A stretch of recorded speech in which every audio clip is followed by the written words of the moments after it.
Ledakan terjadi di sebuah rumah di Kompleks Grand Polonia, Kota Medan, Sumatera Utara. Sebuah rumah 3 lantai rusak parah, sejumlah orang terluka.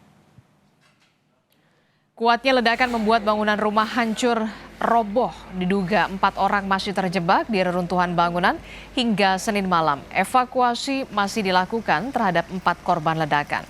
Sejumlah alat berat dikerahkan untuk mengevakuasi korban yang diduga masih berada di bawah reruntuhan.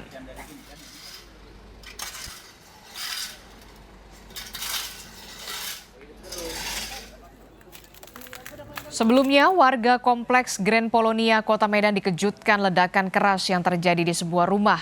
Bangunan hancur, roboh akibat ledakan juga menimpa mobil yang terparkir. Polisi bilang dari investigasi awal diduga ledakan terjadi karena pipa gas tanam di dalam rumah yang bocor. 2 dari 6 penghuni rumah berhasil dievakuasi, sedangkan 4 lainnya masih dicari.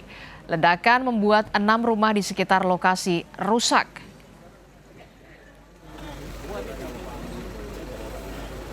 Informasi terkini dari proses evakuasi terhadap korban kita tanyakan kepada jurnalis Kompas TV. Sudah ada Emir Syah Purba dan juga juru kamera Bahri di Medan, Sumatera Utara. Selamat pagi Emir. Emir, bagaimana dengan situasi saat ini? Apakah seluruh korban yang masih terjebak di balik reruntuhan ini sudah berhasil seluruhnya dievakuasi pagi hari ini? Emir. Ya, selamat pagi Adisti dan juga saudara. Memang sampai dengan saat ini proses evakuasi terhadap korban yang masih terjebak di dalam ataupun di reruntuhan bangunan yang roboh masih terus dilakukan oleh tim gabungan dari Basarnas, TNI, Polri dan juga pihak pemadam kebakaran. Dan memang dari informasi yang kami dapatkan, data sementara yang kami kutip dari Basarnas, pada saat kejadian ada 7 orang yang berada di lokasi. 4 diantaranya selamat dan 3 diantaranya tertimbun ataupun berada di dalam reruntuhan bangunan tersebut.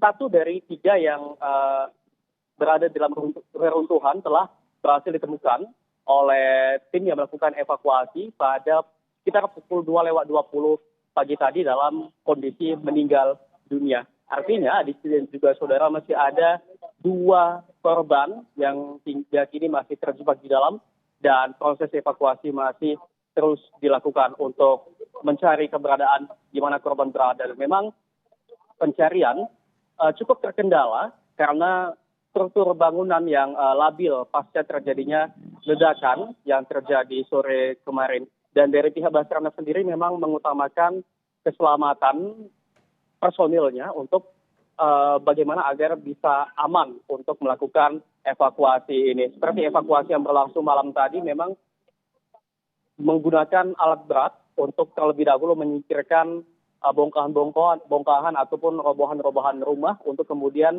tim evakuasi dapat masuk ke dalam bangunan tersebut untuk melakukan penyisiran pencarian korban. Dan seperti yang saya katakan tadi, 1 korban meninggal dunia telah ditemukan pada pukul 2:20 pagi tadi dan hingga kini tim masih melakukan pencarian terhadap 2 korban lainnya. Sebelumnya Rizky dan juga saudara, ledakan terjadi pada pukul 15:30 petang kemarin dan dari investigasi awal dari pihak kepolisian adapun ledakan dipicu oleh adanya pipa bawah tanah ataupun gas bawah tanah ataupun gas tanam Adisti.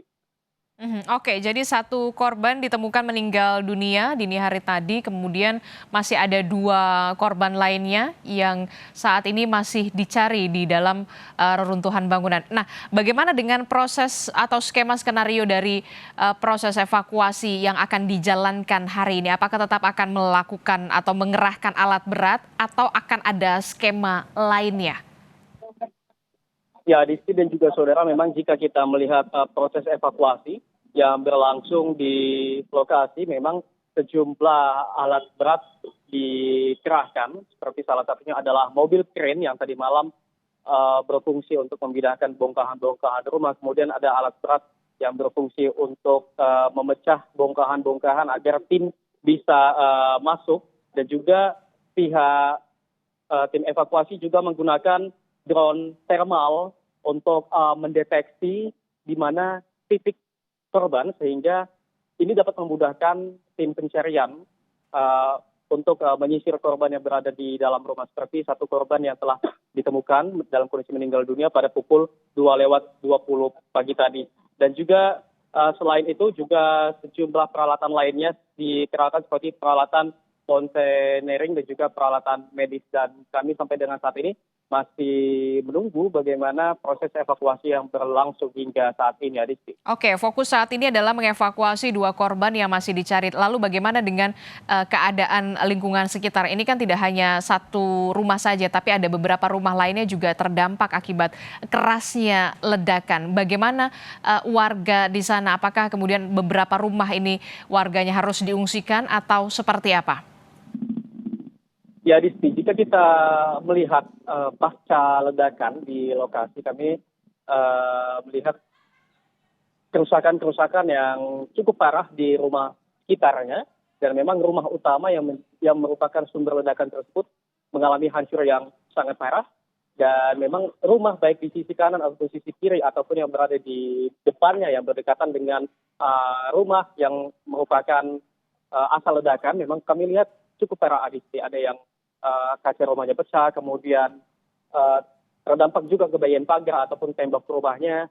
Dan kami melihat juga tadi malam sejumlah rumah yang terdampak, kami melihat ada yang kosong ataupun ditinggal penghuninya sementara pasca ledakan. Sementara ada juga rumah yang dalam kondisi kaca rumahnya pecah, namun pemilik rumah dengan cepat untuk melapisi bagian kaca yang pecah dengan plastik begitu. Dan kami melihat memang penghuni masih berada di dalam. Memang sampai dengan saat ini penjagaan ketat masih dilakukan di lingkungan perumahan. Di sini kami melihat ada personel dari kepolisian untuk membantu penjagaan security yang ada di perumahan Grand Polonia ini, Adisti. Oke, jadi proses evakuasi masih terus dilakukan untuk mencari ada 2 korban yang diduga masih terjebak di balik reruntuhan rumah akibat ledakan, sementara 1 orang ditemukan meninggal dunia. Terima kasih informasinya jurnalis Kompas TV, Emir Syahpurba dan juga juru kamera Bahri di Medan, Sumatera Utara.